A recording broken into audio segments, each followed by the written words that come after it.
Good morning. I am Chaplain Audrey Carnegie.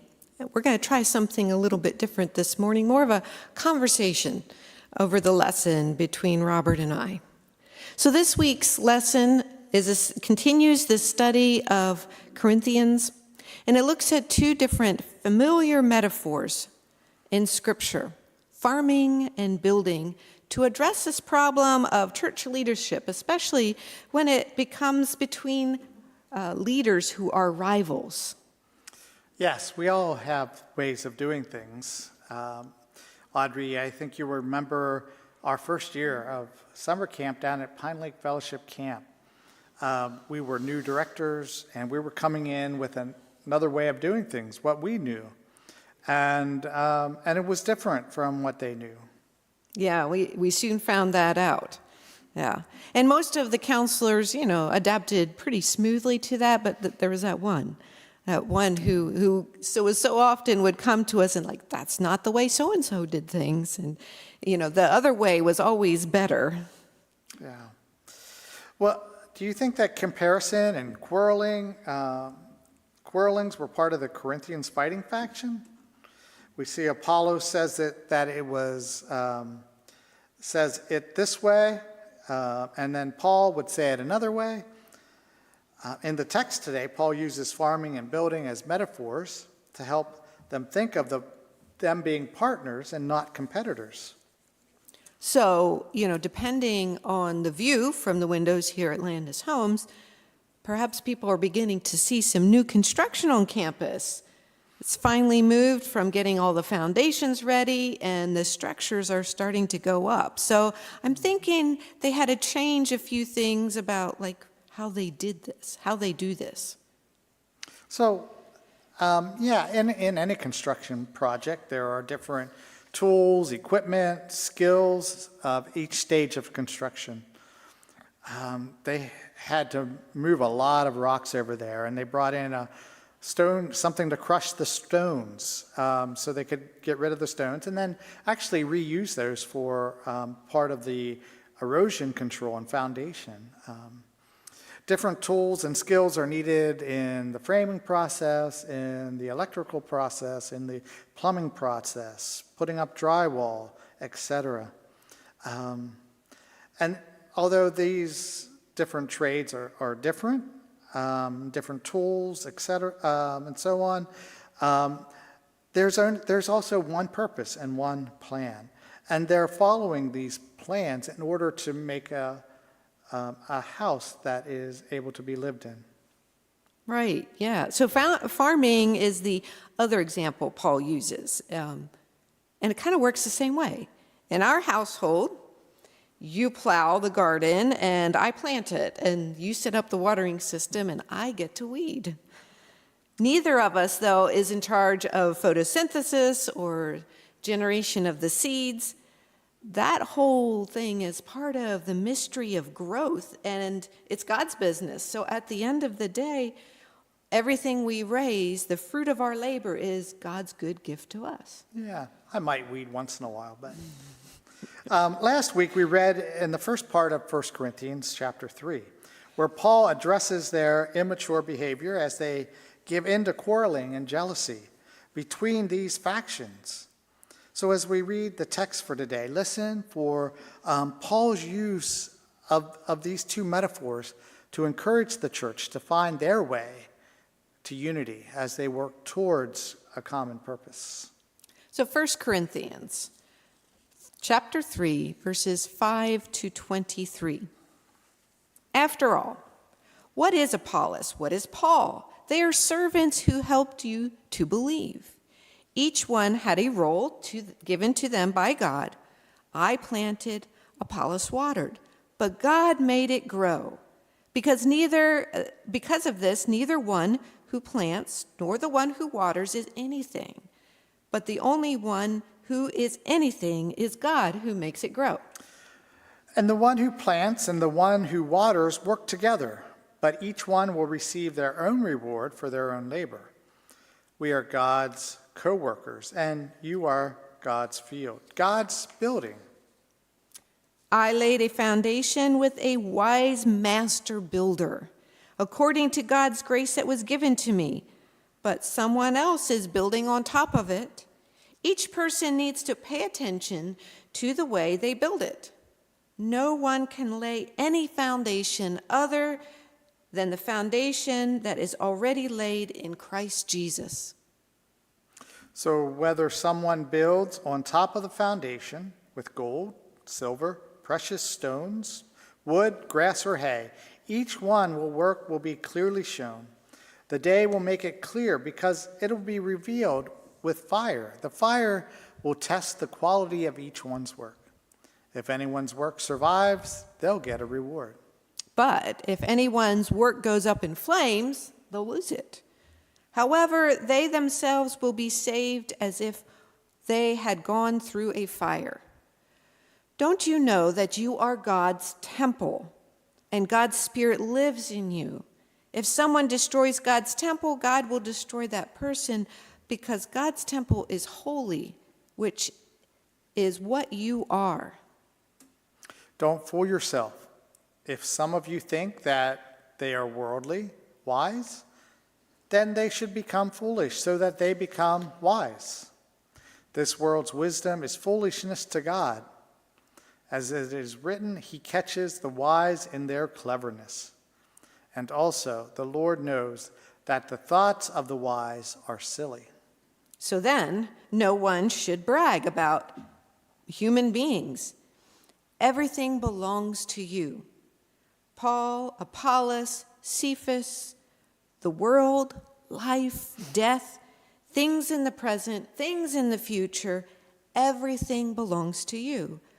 But you belong to Christ, and Christ belongs to God. So the writer here is beginning with a good reminder, as the writer of the lesson wants us to remember a little bit about who Paul's audience is, who he's writing to. So Paul's talking to a church plant in a culture where Christianity is an entirely new thing. Also, they're recent converts. So thinking and living in the way of Jesus as opposed to all of these cultural values, it was a challenge. And one of those cultural values was the ability to speak well and polished. It was called rhetoric. And Apollos is a shining example of what they valued, that rhetoric. So Paul here is urging all those factions to see each other as God's co-workers and part of the whole, without one being extra special. So notice Paul's metaphor. He tells the church in Corinth that they together are God's field and God's building. Mm-hmm. Well, did you know that this idea of God's people as building or a temple wasn't completely unique? The writer of our lesson points out that the Qumran community of Essenes, that is, if you remember the place where they found the Dead Sea Scrolls, this would have been the community of the Essenes. They saw themselves as a temple in waiting until God would destroy the current corrupt temple system. So they emphasized priestly law-observing purity. So imagine then how they would respond to this group of Jews and Gentiles, these followers of Jesus. They would, pushing the boundaries. Yeah, it sure was, because Jews and Gentiles weren't supposed to mix, and here Paul's saying this mixed group is God's temple. Well, Paul also challenges by his use of Hebrew scriptures, the ones that he includes. So in verse 20, he's going to quote from Psalm 24. And Psalm 24 addresses some socioeconomic injustices. In that psalm, it is talking to those who are arrogant. And in their arrogance, their actions are killing widows and immigrants and orphans. So that's the context of this psalm. And so verse 11, Paul quotes to address those who think they are wise. And he says, those who think they are wise are futile, as empty as a breath. Might Paul then be addressing the economic strategies or the different ways that the system worked, because it enhanced the position of the rich and the social mobile person at the expense of the poor and vulnerable? Well, you know, everything about the way of Jesus would have went against some of the cultural goals of the time, especially those of getting more wealth, more power, more prestige. So, in thinking about these different factions, what do you think was the difference between Apollos and Paul? It sounds like they're getting a lot of attention in these verses that we read today. Well, I hear Paul telling us that those with Apollos might be arrogant. They might be puffed up, and we're not spiritual enough necessarily. There was also jealousy and fighting between these church factions. This tells me that as Paul said, you continue to live by human standards, but don't know how to act in a spiritual way with each other. It's like that milk, giving them milk instead of solid food. When someone says, I belong to Paul, and someone says, I belong to Apollos, aren't you acting like people without a spirit? And after all, what is Apollos? What is Paul? So, although Paul here is calling out some of this kind of puffed up behavior of those who are following Apollos, he also kind of identifies himself with Apollos. So how might it sounded to those who said, I am of Paul, when hearing him sort of compliment or commend Apollos? Yeah, so there again, Paul said, I planted, Apollos watered, God made it grow. Verse 7, he says, because of this, neither the one who plants nor the one who waters is anything, but the only one who is anything is God, who makes it grow. Think of Paul and Apollos as table waiters, as servants through whom you believed. So in comparison, they're not honored guests, they're not the head of the table, they're not the owners of the house. They're not even the makers of the food. They are table waiters. Hello, my name is Apollos. I'll be serving you tonight. What would you like to start with? Something to drink? So I think we need to adjust our thinking and be careful not to put Paul and Apollos in the wrong place. So today, Audrey, how do leaders of different churches and denominations work together rather than in competition with each other? Yeah, I think sometimes as church leaders, we can tend to compare ourselves. And sometimes that leads to a bit of competition of like who's doing it better. But I found when I was pastoring a church in Pequay Township, the pandemic radically changed things. It changed a lot of things about the way we did life, but I think it also changed the relationship between those local pastors. One of those pastors sort of set up this Zoom group of 4 to 5 different denominations. We were different sized churches. Even some of our areas overlapped, but it was so important for us to get together and say, oh my goodness, what are you doing? Here's some ideas that we've practiced, just to be there to support each other. And then even after the pandemic, we found that those relationships were so valuable that we kept meeting even then in person. And, we talked about more things than just the pandemic after that. And it became a really supportive group. But there is sort of a turning point. At one point, he was actually not a pastor, but a leader of a local ministry, said to the group, it should matter to us if one of our churches or any church in that area is struggling. It should matter to us if they would feel like they have to close down or if they're going through a rough time. That should be our concern too, rather than this spirit of competition or territorial way that a lot of churches feel about each other, especially the ones close by. Yeah, so that was meaningful for you. So meaningful. So, looking at that next faction, those who would say, I belong to Christ, I'm curious how it might have felt to them to sort of overhear this conversation about wisdom versus foolishness. Yeah. So this group might have been surprised that Paul thought of himself and Apollos as being publicly shamed.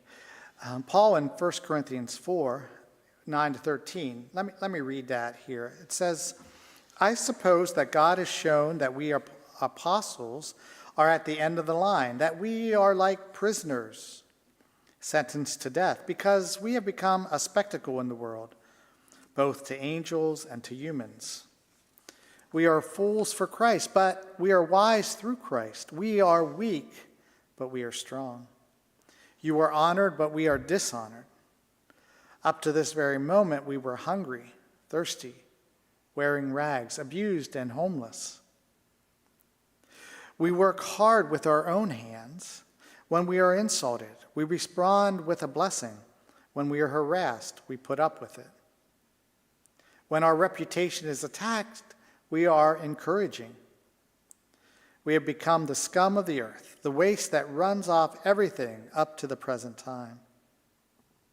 So those for Christ, they knew what it meant to be homeless. They knew what it meant to be discarded, what it felt like to be scum. And in hearing this, I wonder if they thought Paul was maybe out of touch with what really was the meaning of being an outcast. Yeah, I'm sure Paul felt like they went through rough times, and they did. They did go through rough times, but I think it's also important for us as leaders to think about how our words might sound to the people who are listening.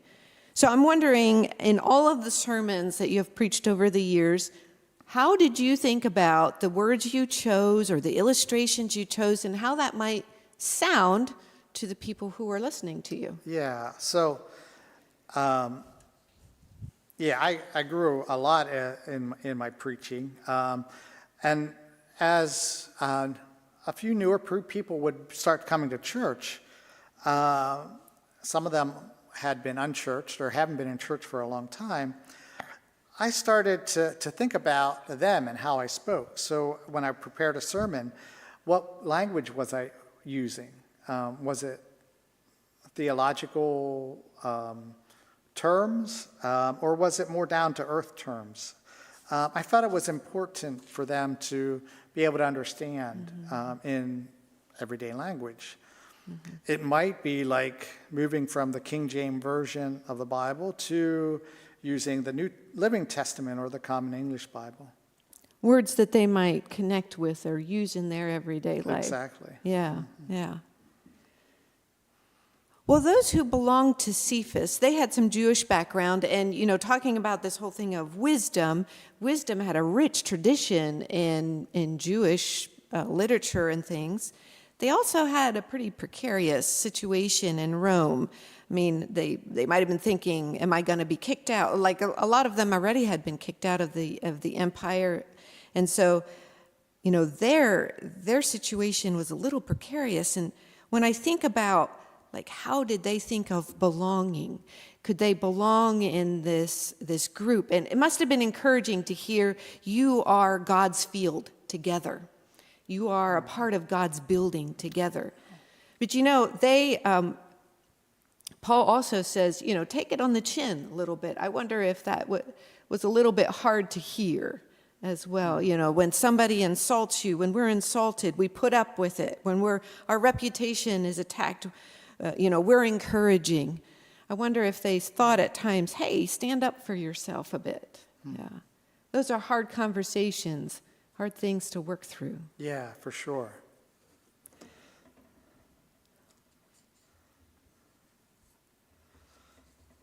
I think part of what Paul is saying in all of this is to step into each other's shoes a bit and to see each other, instead of being rivals, as co-workers.